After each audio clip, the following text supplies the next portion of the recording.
ठंड में गरीब बहू के लिए रखे 10 नौकर। घर बड़ा सा, सामने 3 नौकर काम कर रहे होते हैं। एक झाड़ू पोछा कर रहा होता है, एक बर्तन रगड़ रहा होता है, एक किचन में सब्जी काट रहा होता है।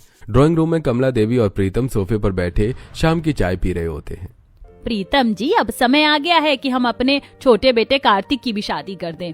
हाँ, तुम बिल्कुल सही कह रही हो कमला। कल सुबह रामू भाई के पास चलते हैं और गौरी को अपने घर की बहू बनाते हैं। हाँ, गौरी तो शुरू से ही हमें पसंद है। अगले दिन सुबह कमला देवी और प्रीतम साफ सुथरे कपड़े पहनकर गौरी के घर पहुंचते हैं। अरे प्रीतम भाई, कमला भाभी, आइए आइए। बैठने के बाद प्रीतम बात शुरू करते हैं और गौरी सबके लिए चाय लाती है। अरे रमेश भाई, अब तो गौरी की शादी की उम्र हो गई है और हम सोच रहे हैं कि बात आगे बढ़ा दें। अरे प्रीतम भाई, ये बात तो हमारी पहले ही तय थी। गौरी तो हमेशा से आपकी ही थी और रहेगी। गौरी सीधी, संस्कारी और मेहनती है, हमें ऐसी ही बहू चाहिए।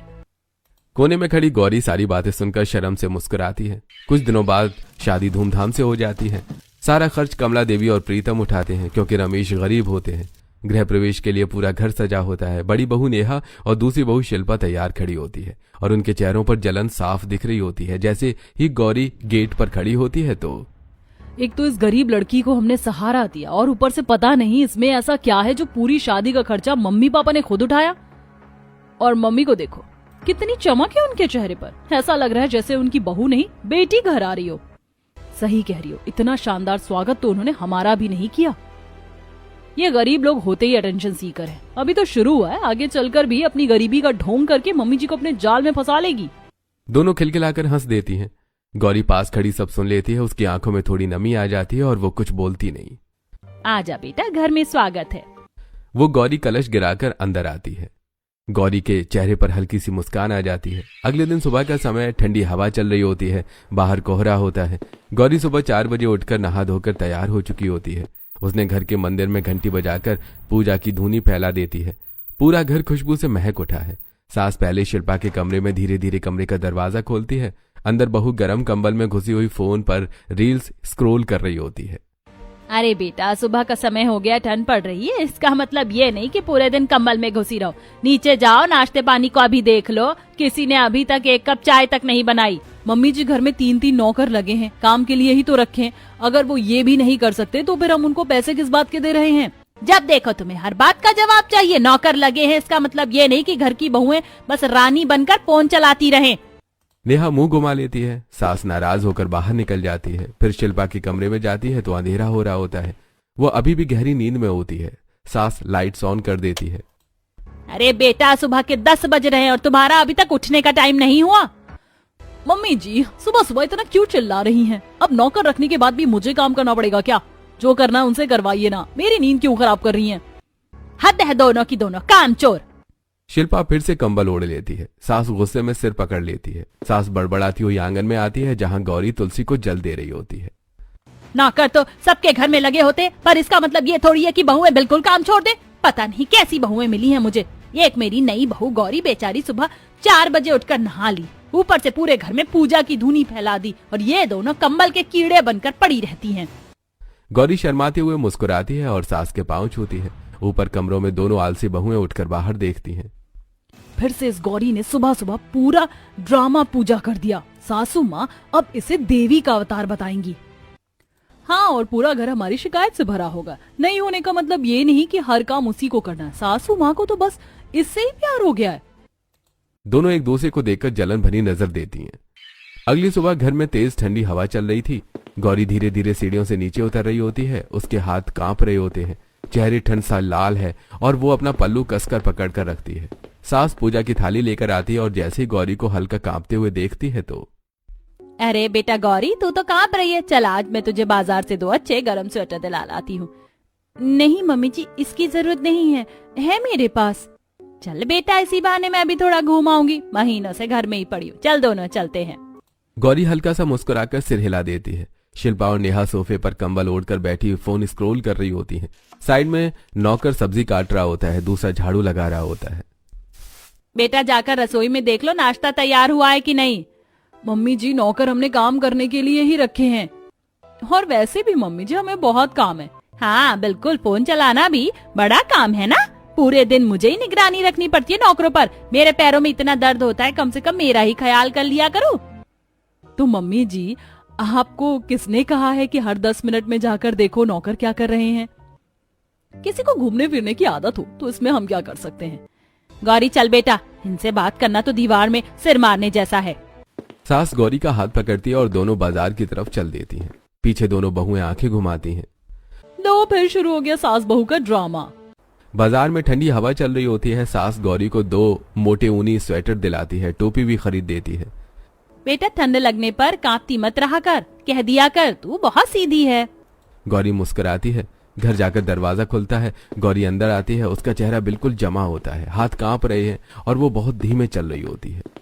अरे बेटा तुझे तो और ठंड लग रही है, चेहरा देख बिल्कुल लाल हो गया है। हाँ मम्मी जी, मुझे थोड़ी ठंड ज्यादा लगती है और मेरे कमरे में हीटर भी नहीं है क्योंकि हीटर से मेरा दम घुटता है। हेलो, रामू को तुरंत घर भेजो। हाँ, एक नए काम के लिए चाहिए। दोनों बड़ी बहुएं दरवाजे के पास खड़ी सब सुन रही होती हैं। नौकर रामू आता है। रामू, आज से तुम्हारा काम है मेरी बहू के कमरे में हर सुबह अंगीठी जलाना। वो उसे ठंड ज्यादा लगती है, ध्यान रखना। राख साफ रखना, कोयला भर देना। रामू सिर हिलाकर चला जाता है। दोनों बहुओं के चेहरे देखने लायक होते हैं। मम्मी जी, इसके कमरे में अलग अंगीठी क्यों? हमारे कमरों में तो हीटर जल रहा है। अच्छा, तो इसको तो आते ही प्रिंसेस ट्रीटमेंट मिलने लगा है। तुम दोनों तो सुबह से शाम तक कमरे में हीटर लगाकर चादर तान कर सोती रहती हो, पर इसे हीटर से दिक्कत है, इसका दम घुटता है। महारानी को आते ही दिक्कत होने लगी, अपने घर में कैसे रहती थी ये? गौरी कुछ नहीं कहती, बस चुपचाप खड़ी कांपती रहती है। अगली सुबह ड्राइंग रूम में हीटर चल रहा होता है। दोनों बड़ी बहुएं काउच पर कंबल ओढ़ कर बैठी गरम गरम कॉफी पी रही होती हैं। टेबल पर पैरों को रखकर आराम से रील्स स्क्रॉल कर रही होती हैं। सास भी वहीं बैठी होती है, पर हाथ गर्म करने के लिए कॉफी कप पकड़ा हुआ है। गौरी रसोई में होती है और चाय बना रही होती है। वो केतली चढ़ाकर और तुलसी लेने बाहर आती है। सास गार्डन की तरफ देखती है और तुरंत शिल्पा से कहती है, शिल्पा बेटा, जरा बाहर देख लो, माली पानी दे रहा है। कल मैंने देखा गुलाब के सारे फूल सूखे पड़े थे। नौकर हैं तो उन्हें देखना भी पड़ता है। मम्मी जी, उसे क्या देखना, अब मैं उसका हाथ पकड़कर पानी भी दिलवाऊं? तुम्हें तो बस फोन की स्क्रीन के अलावा कुछ दिखता ही नहीं है। मम्मी जी, रोज रोज नौकरों की बात, हम रोज कैसे देख सकते हैं सबको, इसीलिए तो नौकर रखे हैं। सास तिरछी नजरों से दोनों को देखती है लेकिन कुछ कहती नहीं है। रसोई में गौरी चाय का काढ़ा बना रही होती है। ताजी तुलसी डालकर वो अदरक घिसती है। हाथ ठंडा और दबाव देते देते उसके अंगूठे पर तेज कट लग जाता है। उसकी चीख रसोई से बाहर तक जाती है। कमला फौरन उछलकर उठती है और भागती हुई रसोई में पहुंचती है। गौरी की उंगली से खून टपक रहा होता है। हे भगवान, इतना खून कितना कट गया बेटा? कुछ नहीं मम्मी जी, हल्का सा ही तो कट गया। घर पर भी तो मैं सारे काम करती थी, आदत है मुझे।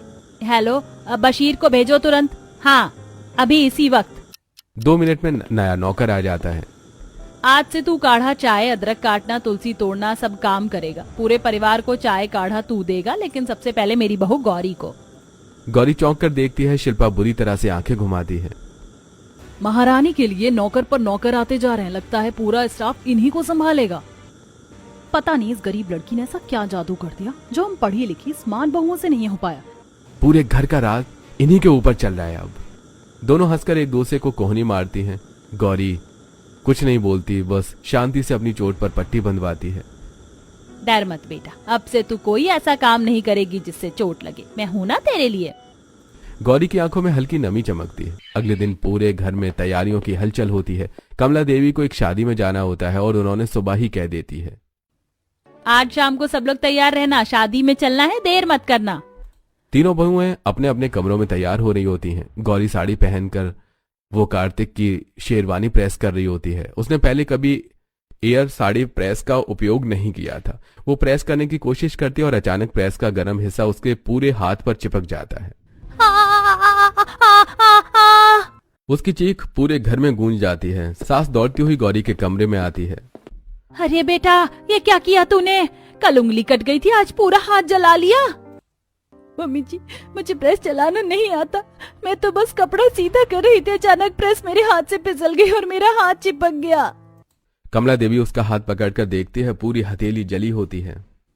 रामू, तुरंत दवाई लेकर आ और सुन, अभी जाकर मोहन को भी बुला ला। गौरी हैरान होकर सास को देखती है। मोहन आता है, वही कपड़े प्रेस करने वाला नौकर होता है। आज से कपड़े प्रेस करने का काम तू करेगा, गौरी को प्रेस छूने भी नहीं देना, समझा? इतने में नेहा और शिल्पा घुस आती हैं। मम्मी जी आप बैक टू बैक नौकर रख रही हैं, मतलब नौकरों का पूरा विभाग गौरी विभाग बन गया है। घर में 6 नौकर हो गए और मजे की बात सारे इसी के काम करते हैं। दोनों हंसकर एक दूसरे को देखते हैं। सास का चेहरा एकदम सख्त हो जाता है। बेटा नौकर सबके काम कर रहे हैं, ये मैंने सिर्फ गौरी के लिए लगाए हैं। उसे प्रेस चलाना नहीं आता था तो मैंने प्रेस करने का नौकर रख लिया। इसमें तुम दोनों को क्या दिक्कत है? मतलब अब हर छोटी मोटी चीज के लिए एक नौकर आएगा? हाँ, अगर मेरी बहू को तकलीफ होगी तो जितने नौकर चाहिए होंगे उतने मैं रखूंगी। अगले दिन गौरी सुबह सुबह सीढ़ियों से उतर रही होती है और अचानक ठंड में उसका पैर फिसलता है और धड़ाम गिर जाती है और जोर से चीख पड़ती है। शिल्पा और नेहा जो पास ही लॉबी में खड़ी बातें कर रही होती हैं, आवाज सुनकर दौड़ती हुई आती हैं। लो अब एक नया ड्रामा शुरू हो गया, हर रोज कुछ ना कुछ कर ही देती है ये। अब देखना मम्मी जी फिर इसके लिए एक नया नौकर लगा ही देंगी। अब तक जितने नौकर लगे हैं सब इसकी वजह से ही तो लगे हैं। सास चिंता में भरकर दौड़ती हुई आती है और तुरंत गौरी को उठाती है। अरे बेटा गौरी फिर कैसे गिर गई? पैर में बहुत चोट लगी क्या? मम्मी जी ठंड में सीढ़ियां फिसलन वाली हो गई थी, पैर मुड़ गया। ओ भोला जल्दी इधर आ, आज से तू गौरी के पैर की मालिश करेगा। 1 मिनट में ही एक नया नौकर दौड़ता हुआ आ जाता है। गौरी बेटा अब ये रोज तेरे पैरों की मालिश किया करेगा, तुझे कहीं भी दर्द हो ना बस इसे बोल देना। अरे मम्मी जी हमें भी कभी मालिश करा लो, हमारे पैर भी दुखते हैं। हमें पता है ये नौकर किसके लिए लगा है, हम लोग तो ऐसे ही ठीक हैं। सास दोनों को घूरती है लेकिन कुछ नहीं बोलती। अगली सुबह बहुत तेज ठंड होती है। गौरी बाथरूम के बाहर बैठकर हाथ से कपड़े धो रही होती है। गौरी जोर जोर से कांप रही होती है। तभी सास वहां आती है। अरे बेटा मशीन होने के बाद भी तू हाथ से कपड़े क्यों धो रही है? जम जाएगी तू तो। मम्मी जी मशीन में धोकर कपड़ों में रुआ आ जाता है और ये कपड़े आपने मुझे दिलाए हैं इसीलिए मैं हाथ से ही धो रही थी। रुक, तुझे ये कपड़े हाथ से धोने की जरूरत नहीं, मैं अभी एक नौकर लगाती हूँ। आज से ये नौकर गौरी के सारे कपड़े धोएगा, हाथ खराब करने की कोई जरूरत नहीं है। पीछे खड़ी नेहा और शिल्पा एक दूसरे को देखकर हंस देती हैं। वॉशिंग मशीन होने के बाद भी घर में कपड़े धोने का नौकर भी लग गया। वाह, इस घर की तो अलग ही कहानी है। नौकर पर नौकर, पूरा अजूबा घर है भाई। रात में शिल्पा कमरे में तमतमाई बैठी होती है। ये घर में क्या ड्रामा चल रहा है? मैं और नेहा इतनी पढ़ी लिखी हैं, हम लोगों के लिए एक नौकर नहीं था कभी, और जब से ये गौरी आई है नौकर पर नौकर लगाए जा रहे हैं। तो इसमें मैं क्या करूं? मम्मी की इच्छा है, जो करना चाहती हैं कर रही हैं। आप तो कुछ कर नहीं सकते, बस बैठे रहो। वो गुस्से में पल्लू झटका कर चली जाती है। दूसरी ओर नेहा और उसका पति कमरे में बात करते हैं। ये क्या नौटंकी चल रही है घर में? उस गरीब गंवार के लिए नौकरों की लाइन लगी पड़ी है। तो तुम्हें क्यों चिढ़ हो रही है? तुमसे कोई काम करवाता है क्या? काम नहीं करवाता, पर मम्मी जी सुनाने में तो कोई कसर नहीं करती। और उसे इतना प्यार, हम तो बस काम करने वाली मशीनें थे। ओहो, तो आप मेरे से शिकायत मत करो। मैं ऑफिस में पूरा दिन रहता हूँ, मेरा दिमाग खराब मत करो। नेहा और शिल्पा दोनों के चेहरे और लाल हो जाते हैं। दोपहर में घर के बाहर गली में 4-5 पड़ोसनें खड़ी गप्पे मार रही होती हैं। तभी नेहा और शिल्पा भी आ जाती हैं। दोनों के चेहरे चिड़े हुए, मन में जलन भरी होती है। क्या हुआ बहू, आजकल तुम्हारी छोटी देवरानी से नहीं बन रही है क्या? हम देख रहे हैं ना घर में नौकर पर नौकर आते जा रहे हैं। जब भी हमारे घर की तरफ नजर घूमती है तुम्हारे घर का कोई नौकर जाता हुआ दिखता है। अरे बस आंटी क्या बताऊं, जो नई महारानी घर में आई है ना उसके लिए बैक टू बैक नौकर लग रहे हैं। जरा सी उसे किसी चीज की समझ नहीं आती, कभी प्रेस नहीं आती, कभी कपड़े नहीं धोती, और मम्मी जी तुरंत उसके लिए नौकर लगा देती हैं। मम्मी जी तो बस उसकी सेवा में लगी हुई हैं। जो कहो जो मांगो सब उसे मिलता है। हमारी तो किसी ने कभी नहीं सुनी। अरे वाह, गरीब होकर भी तुम दोनों से ज्यादा राज कर रही है वो लड़की। घर तो वही चला रही है और तुम दोनों उसके बारे में कुछ नहीं कर रही हो। कुछ तो बोलो मम्मी जी को। हम तो कुछ ना कुछ कहते रहते हैं पर मम्मी जी सुनती ही नहीं है। बस वही गौरी गौरी, बाकी किसी की परवाह ही नहीं। देखो बेटियों, अगर ऐसे ही चलता रहा ना तो वो एक दिन गंवार लड़की तुम दोनों के ऊपर ही राज करेगी। तुम दोनों नौकरानी बनकर रह जाओगी उसके सामने, समझी? अगर चाहते हो कि मम्मी जी तुम दोनों की भी सुने तो तुम्हें एक बड़ी लड़ाई करनी पड़ेगी। सीधे सीधे बोलो, वरना वो लड़की घर की रानी बनी रहेगी। आप सही कह रही हो आंटी, अब बहुत हो गया, हमें कुछ ना कुछ करना ही पड़ेगा। हाँ, वरना तो हमें वाकई नौकरानी बना देगी। इस बार उसे रोकना ही पड़ेगा। तीनों पड़ोसन एक दूसरे को देखते हुए मुस्कुराती हैं और वहां से चली जाती हैं और नेहा और शिल्पा वहीं खड़ी उबलती हुई नजरें मिलाती है। अगली सुबह 6-7 नौकर, कोई झाड़ू लगा रहा, कोई धूल पोंछ रहा, कोई किचन में सब्जी काट रहा, कोई हीटर जला रहा है। पूरा घर एकदम बिजी, पर परिवार वाले आराम से ड्राइंग रूम में बैठे बातें कर रहे होते हैं। गौरी चुपचाप कोने में बैठी ऊनी मोजे पहन रही होती है। मम्मी जी, अब तो बस एक ही जगह रह गई है जहाँ नौकर नहीं लगा है, और वो है बाथरूम। सबकी हंसी छूट जाती है, सास की आंखें सिकुड़ जाती हैं। हाँ मम्मी जी, उधर भी एक नौकर लगा दो, आखिर महारानी को कहीं भी अकेले परेशानी ना हो जाए। नेहा और शिल्पा एक दूसरे को देखकर मुस्कुराती हैं। तुम दोनों को शर्म नहीं आती? ये कैसी गंदी बातें कर रही हो? और कैसी बात करें मम्मी, घर में नौकर पर नौकर आ रहे हैं, हम तो बस बता रहे थे कि कौन सी जगह बची है। इसको कोई काम ठीक से नहीं आता ना, और आप एक एक करके नौकर बुला लेती हो। अब तो मजाक बन गया है पूरा घर। गौरी सिर नीचा कर लेती है। सास धीरे धीरे गुस्से में कांपने लगती है। मुझे तुम दोनों से बहस नहीं करनी। तुम दोनों तो बहस करने में नंबर 1 हो। अमीर घर की बिगड़ी हुई औलाद, बड़ी आई संस्कार सिखाने। ये बोलकर सास तमतमाती हुई वहां से चली जाती है। देखा, हम नहीं, ये गौरी घर तोड़ रही है। अपने काम तो देखती नहीं, उल्टा हमें सुनाती रहती हैं। दोनों बहुएं झुंझलाई हुई एक दूसरे को देखती हैं। अगले दिन सुबह के समय ठंडी हवा चल रही होती है। गौरी शॉल ओढ़े हुए चुपचाप घर के डेकोर शेल्फ की डस्टिंग कर रही होती है। उसकी उंगलियां ठंड से लाल हो रखी होती हैं, पर वो बिना बोले अपना काम करती जाती है। तभी सास पीछे से आकर उसे देखती है। अरे गौरी, क्या कर रही है बेटा? तुझे बार बार कहा है तू काम मत किया कर। मम्मी जी, बस ऐसे ही कमरे में बहुत धूल लगी हुई थी, आदत है मुझे काम करने की।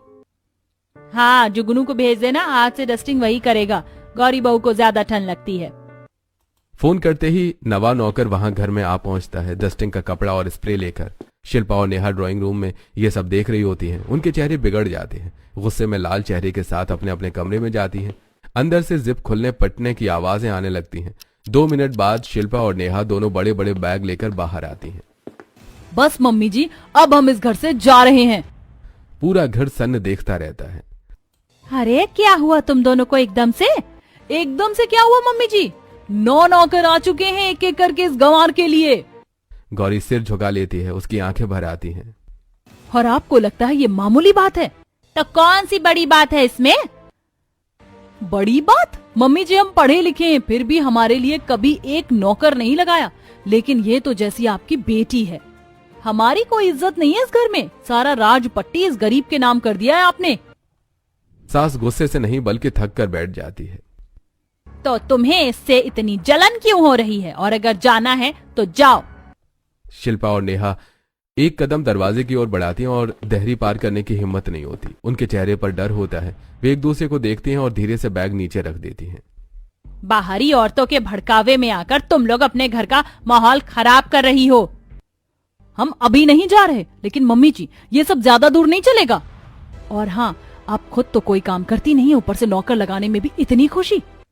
दोनों तमतमाती हुई कमरे में वापस चली जाती हैं। दरवाजा जोर से बंद कर देती हैं। इनकी बातों को तू दिल पर मत लेना बेटा, मुझे पता है तू क्या झेल रही है। गौरी की आंखें भर आती हैं। सास उसका हाथ पकड़ लेती है। अगले दिन सुबह घर में सन्नाटा होता है। सास सुबह जल्दी किसी काम से बाहर चली जाती है। घर में नौकर इधर उधर काम कर रहे होते हैं, लेकिन ड्राइंग रूम में गौरी बैठी अकेली होती है। शिल्पा और नेहा दोनों धीरे धीरे नीचे आ जाती हैं। वो दोनों गौरी की तरफ बढ़ती हैं। तो मैडम, क्या हाल चाल है? घर में अकेले राज कर रही हो आज? दीदी, ऐसी क्या बात कर रही हैं? मैं तो बस अब हमको अपनी भोली सूरत दिखाने की जरूरत नहीं है। हम समझ गए, तुमने इस घर पर राज जमाना शुरू कर दिया है। आप दोनों ऐसा क्यों सोच रही हैं? मैंने क्या किया है? क्या किया है? तुम तो महारानी हो। तुम्हारे पैर में मोच आए तो नौकर, हाथ कटे तो नौकर, ठंड लगे तो नौकर, प्रेस नहीं आती तो नौकर, कपड़े धोना नहीं आता तो नौकर। और तुम्हारी माँ ने तो तुम्हें यही सिखाया होगा ना, अच्छे घर के लड़कों को फंसाओ, फिर उनके पूरे घर पर कब्जा कर लो। सच कहूँ तो तुम्हारी माँ भी तुम्हारी तरह ही चालाक होगी। दीदी, मेरी मम्मी के बारे में ऐसा मत कहिए, वो बहुत अच्छी थी। ये कहते ही गौरी रोने लगती है और भागकर अपने कमरे में जाती है और कपड़े पैक करने लगती है। नीचे अचानक दरवाजा धड़ाम से खुलता है। सास अंदर आती है और गेट पर खड़ी शिल्पा और नेहा की सारी बात सुन लेती है। वो गुस्से से दोनों जिठानियों की तरफ देखती है। बस एक शब्द और मत कहना तुम दोनों। तुम्हारी हिम्मत कैसे हुई मेरी बहू की माँ के बारे में ऐसा कहने की? और तुम दोनों ने क्या किया? उसे ताने, उसकी माँ पर सवाल, क्या यही संस्कार है तुम्हारे? मम्मी जी, लेकिन हमने क्या गलत कहा? गौरी बैग लेकर बाहर चली जाती है। गौरी बच्ची का दिल तोड़ दिया है तुम दोनों ने। देखो वो चली गई, पड़ गई कलेजे को ठंडक। मम्मी जी, तो आज हमें एक बात का जवाब भी दीजिए, आप उसे इतना प्यार क्यों करती हैं? ज्यादा नौकर क्यों लगवाती हैं उसके लिए? उसे हमसे अधिक महत्व क्यों? सुनना है तो सुनो, क्योंकि अब समय आ गया है। जब गौरी 5 साल की थी, उसकी माँ मेरे घर में काम करती थी। बहुत गरीब थी, बहुत अकेले थी, लेकिन वो मेरे तीनों बेटों को अपनी औलाद की तरह संभालती थी। मेरी तबीयत अक्सर खराब रहती थी, घर की जिम्मेदारियां वही निभाती थी, लेकिन उन्हें कैंसर था और जब मैंने इलाज के पैसे देने चाहे, उन्होंने मना कर दिया। कहने लगी, दीदी मैं नहीं चाहती मेरे कारण आपको बोझ उठाना पड़े। नेहा और शिल्पा की आंखें भर आती हैं। मुझसे वादा लिया उन्होंने कि अगर कभी कुछ हो जाए तो गौरी को अपनी बहू बनाकर उसे माँ जैसी जिंदगी देना, और उसी वादे के आधे घंटे बाद उन्होंने मेरे हाथों में दम तोड़ दिया। ड्राइंग रूम में बैठे नौकरों तक की आंखें नम हो जाती हैं। उसकी माँ ने तो आखिरी सांस तक किसी की बुराई नहीं की, और आज तुम दोनों ने उसी माँ को गाली दी। गौरी का दिल तो टूट गया। दोनों बहुएं फूट फूट कर रोने लगती हैं। उन्हें अपनी गलती का पछतावा होता है। दोनों भागकर बाहर जाती हैं और गौरी को देखने गौरी बाहर बैठी रो रही होती है। नहीं गौरी मत जा, हमसे बहुत बड़ी गलती हो गई। हम गुस्से में अंधी हो गई थी। हमने सोचा तुम हमारा हक छीन रही हो, पर असल में हम गलत थे। गौरी, हम तुम्हारी जगह नहीं ले सकते। तुम्हारी माँ की कहानी सुनकर हम शर्म से गड़ गए हैं। हमें माफ कर दो। हम तुम्हारी दुश्मन नहीं, बहन बनना चाहती हैं। मैं आप लोगों से कभी नफरत नहीं करती। आप दोनों मेरी बड़ी बहन जैसी। बस मुझे लगा शायद मैं इस घर के लिए बोझ हूँ। बोझ? तू तो इस घर की रोशनी है। तेरी माँ ने तुझे मेरे हवाले किया था बेटा, और तू कहीं नहीं जाएगी। शिल्पा और नेहा दोनों गौरी को मजबूती से गले लगा लेती हैं। गौरी, हमसे बड़ी गलती हो गई। हम तुम्हारे दर्द को समझ नहीं पाए। तुम हमें सजा दो, लेकिन हमें छोड़कर मत जाओ। आज से तुम हमारी छोटी बहन हो, बहू नहीं। बहन और बहन को घर से जाने नहीं देते, गले लगाते हैं। अगर आप दोनों मुझे अपनाते हो तो मैं कहीं नहीं जाऊंगी। मैं भी आप दोनों से बहुत प्यार करती हूँ। सास पीछे खड़े रो रही होती है। सब लोग हाथ पकड़कर अंदर आते हैं। गौरी अपना बैग नीचे रख देती है। नौकर भी मुस्कुराते हैं। फिर रात को सब डिनर पर जाते हैं। गौरी बहुत खुश होती है। घर लौटते ही शिल्पा और नेहा दोनों एक दूसरे की तरफ देखकर मुस्कुराती हैं। गौरी, आज तो तुम्हें उस रेस्टोरेंट का खाना बहुत बहुत बहुत ज्यादा पसंद आया है ना? हाँ दीदी, सच में पहली बार ऐसा खाना खाया। बहुत स्वाद था, दिल खुश हो गया। तो ठीक है, आज तुम्हारे लिए एक और नौकर लगाते हैं। अरे नहीं दीदी, अब और कोई नौकर नहीं, वैसे ही घर में बहुत लग गए हैं। हाँ, और सुनो, ये नौकर सिर्फ एक खास काम करेगा। हर हफ्ते घर में उसी रेस्टोरेंट का खाना बनाएगा, बिल्कुल वही टेस्ट, वही फ्लेवर, और तुम्हें खिलाएगा। आप लोग इतनी फिक्र क्यों करते हो मेरी? क्योंकि अब तो हमारी छोटी बहन है। बहू तो सब बनते, पर दिल से बहन बनना मुश्किल है, और तू बन चुकी है। और सुन, आज से इस घर में पूरे 10 नौकर हो गए, और जानते हो किसके लिए? हमारी प्यारी सी गौरी बेबी के लिए। तीनों हंस पड़ती हैं। गौरी भावुक होकर दोनों को गले लगा लेती है।